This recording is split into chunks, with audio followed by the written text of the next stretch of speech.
Hello and welcome to the full moon eve as we approach this Gemini full moon. My name is Tamara Bartmus, and I'm here to walk us through some things that we want to keep our eyes on when it comes to this full moon. Now, when I look at astrology, I am looking for cycles and patterns and things that can help us have a bigger, expansive view of what is going on energetically around us and how that applies to us and what we can learn from it and how we can grow from that. I am personally, I have a Sagittarius stellium, so this sort of makes my viewpoint on astrology to be a lot more expansive and open and optimistic to the possibilities that are there for growth. I am very honed in on not the doomsday story, but in on what can we do to grow from this information? How can we be more self-aware? How can we take personal responsibility and actually take the information that is being with greater awareness so that we can actually make some changes in our lives. And so, as we come to this Gemini full moon, I want you to take a moment and reflect back to 6 months ago when I would say, looking in my notebook here, I have this Sagittarius workbook, zodiac workbook that I utilize to help me in my own personal awareness and do the work for myself. You can purchase this on Amazon and work through the workbook pages to help you see and identify how this applies to your own personal birth chart so that you're not just like thinking, oh, it's just whatever somebody online is saying, but where you can see the nuance of it for yourself. And I walk you through that very specific questions and workbook pages on that. But if we think back to June, the beginning of June, June 6th was the Gemini new moon. And in that new moon phase, there was a beginning of a new cycle of growth here. And as we come to the Gemini full moon 6 months later, it is this opportunity to reflect on what has been presented on an emotional level as we have walked through Gemini, moving through to where it is now. Okay. The moon moving through and the sun moving through this cycle. So we're at the 6 month point where we can be, again, curious and open to what is the moon telling us as far as its placement in Gemini and the sun as it moves through Sagittarius. And with that opposition, we can have greater insight and awareness into what we need to be aware of and what might need pivoting and changing, what might actually have come to fruition that we can be so grateful for, and what needs to be released and not continue on, and maybe some things that we need to actually start doing that we've avoided doing for the last 6 months to really complete and this growth cycle, this Gemini growth cycle. So let me share my screen and we will go into the nitty-gritties of this Gemini full moon. So the Gemini full moon will be while we're sleeping for most of us, December 15th at 23 degrees 52 minutes, 2 a.m. Mountain Time. The thing that you want to pay attention to is when you go look at your own personal birth chart, what do you have in Gemini and Sagittarius? Where in your chart does 23 degrees hit? In what house does it hit? What personal thing does that apply to in your life? That's where it gets more nuanced and more personalized, is when you understand how to read your chart and really identify, oh, this season is going to impact this part of my life. If you want more details on that, you can reach out to me personally or leave a comment. I have, again, this Sagittarius workbook and other tools to help you start learning how to read your own birth chart.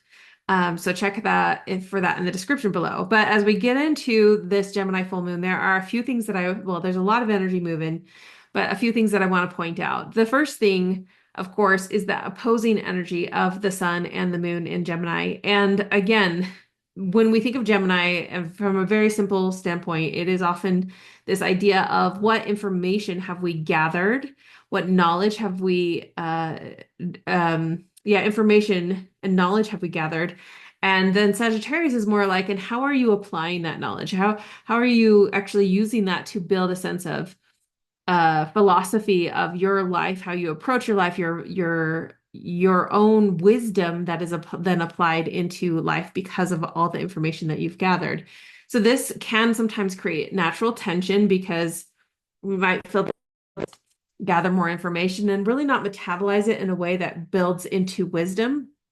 But our sun, which is our sort of like this conscious part of ourselves, and the moon, the sort of subconscious part of ourselves, is in opposition. It's creating a tension. Like we don't really want to see the things that need to be integrated and built and transformed into wisdom. So to help us with this is something called a mutable T square. So we have this opposition energy, and then we have this apex of this T square that hits at the Neptune in Pisces. Now, Neptune has now gone direct. It was retrograde, and that's really helpful. That means that, again, Neptune, the ruler of Pisces, is going to help us tune into messages and information and spiritual gifts that are going to help us transform this knowledge into greater wisdom, to take what is subconscious and bring it to more consciousness. And so pay attention to your dreams, pay attention to what you bring into your sense of awareness, what you listen to, what you tune into.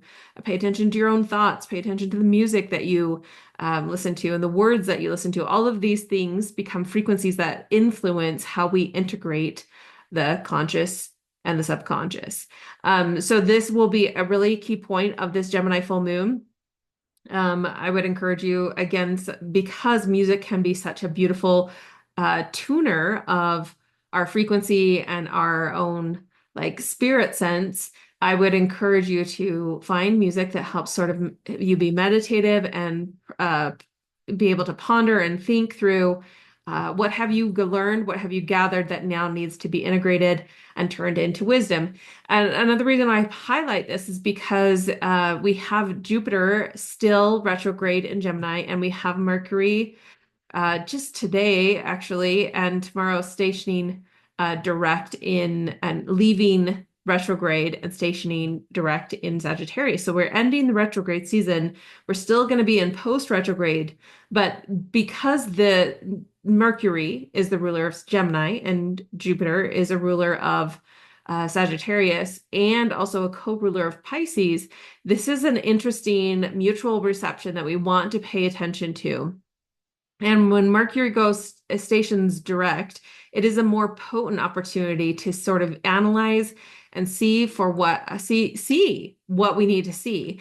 We can see that at this Mercury stationing direct, it also creates a grand fire trine, really honing in on where you're going to lead into what dharmic lessons are to be had and how to move forward in them because of this north node it hitting that. So Mars just did go retrograde, so you might feel less of a desire to go do things, but more to transform your inside and work on yourself instead of working on other projects outside of yourself.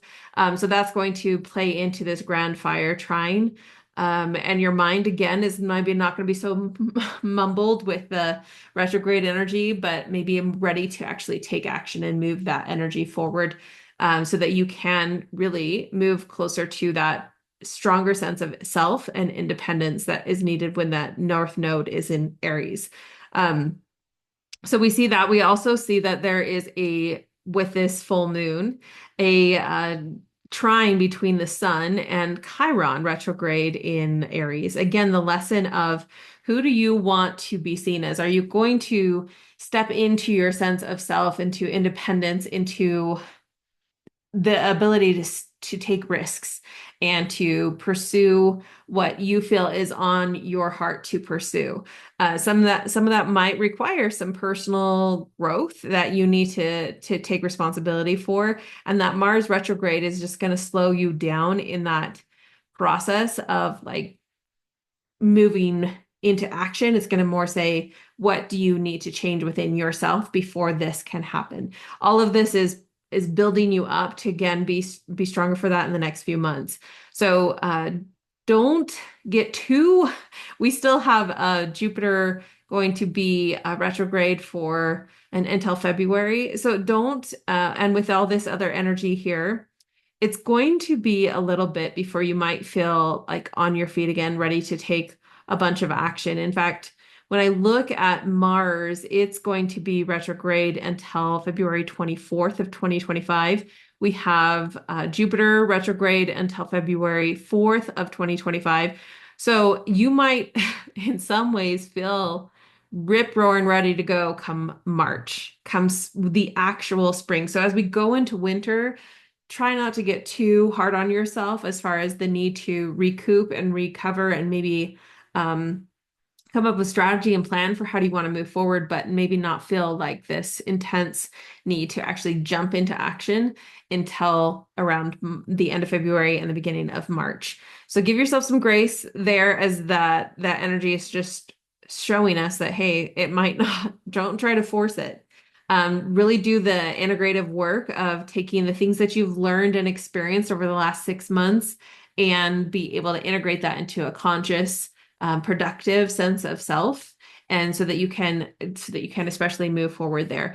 The reason I also think this is so important that you take some time to be still and to meditate and ponder. Not only do we have Saturn still in Pisces and Neptune in Pisces, which is just encouraging this spiritual growth and spiritual development, but Sun being the ruler of Leo, if we don't do this integrative work, it's going to really impact how you feel like you can take action and move forward as Mars is moving through Leo and just the beginning degrees of it. It's going to be there for a while. So consider that as you again go into this wintry season, time to hibernate, not necessarily to avoid or to hide from the work that needs to be done, but to do the spiritual growth, to do the inner work that is required so that when the energy shifts come the spring, you are ready to shift with it. Especially as the sun will move into Pisces come the middle of March. Oh no, the middle of February and March. So just give yourself some time over the next couple of months to move with this. Everything will unfold. It will be clear. But the more you resist the integration, the more you resist the actual foundational work that needs to be done, the harder it will be to be able to move forward, and you might get even more frustrated down the road. So pay attention to these things. I would say also that we have it during this full moon and in conjunct with Taurus and Uranus. Again, when Uranus goes retrograde in Taurus, we see changes with our monetary system. We see changes in society, maybe a reversal of what has been happening, and a challenge to that, maybe an upgrade, and also let's not do it the same way again, a revolution of some nature, and it will be moving into Gemini come this next year. And so we want to pay attention, do all the work that we can when it comes to our sense of self-worth, how we manage our resources, and what we deem valuable in our life experience. Uranus is here to help shake things up, to sort of, make what was traditionally status quo not so status quo anymore. So if you have personal work to do here, let yourself lean into the work and do it so that you can be ready for the release of that, and you have integrated and been able to move forward and not let it be so much about your money, the themes around our resources and the themes around how we value ourselves. And so let that move through. So with that being said, the essential oil that I recommend during this full moon portal is one called On Guard. I will link to that in the description below. This is more than anything meant to be an energetic shield. As we look back, and I didn't talk about this much in this video, but if you watch my Sagittarius new moon video, I talk more about the energy of Jupiter retrograde. And Jupiter really is the invitation. It wants to expand. It wants to move forward. But when it goes retrograde, it's more of, wait, do I really want what society says I should have? And how do I actually determine my own personal vision, my own personal goals and dreams? What does that look like? And so you pause a little bit, you hold back, and you learn to maybe say no. Maybe say, this isn't what I want to create. And the On Guard will help you energetically with that, to hold clear boundaries, to say no, to step away from negative group thought that has pulled us into that pit of like, well, this is just what I have to do, and this is how it has to be. And we step out of that rut and into a truly personal, authentic place that we want to grow in, and helps us to learn to stand up for ourselves, and to have integrity, to live our lives in a way that is honest to ourselves. And to be able to show up in life that way. So, highly recommend On Guard. It's going to be really supportive for the immune system. Most of people struggle with that during this time of year. So, diffusing that, you can put it in teas and other things that it can be very beneficial as well. So I'll put a link to that in the description below. And if you have any questions, you can let me know in the comments as well.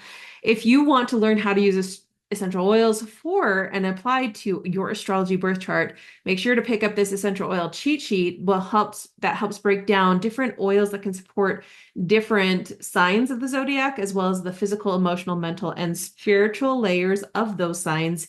And you will have all of them. So this gives you something to pinpoint and to consider as you look at and learn your own personal birth chart. So I hope this has been helpful to you as you go into this Gemini full moon. Be gentle with yourself. Be willing to create space and time for you to do the introspective work that the energy is telling us needs to be done for true integration, and to be able to be ready for what's to come in 3 months' time from now. So I hope that this is helpful. Let me know in the comments if you have any other questions, and thank you guys, and we'll talk to you later.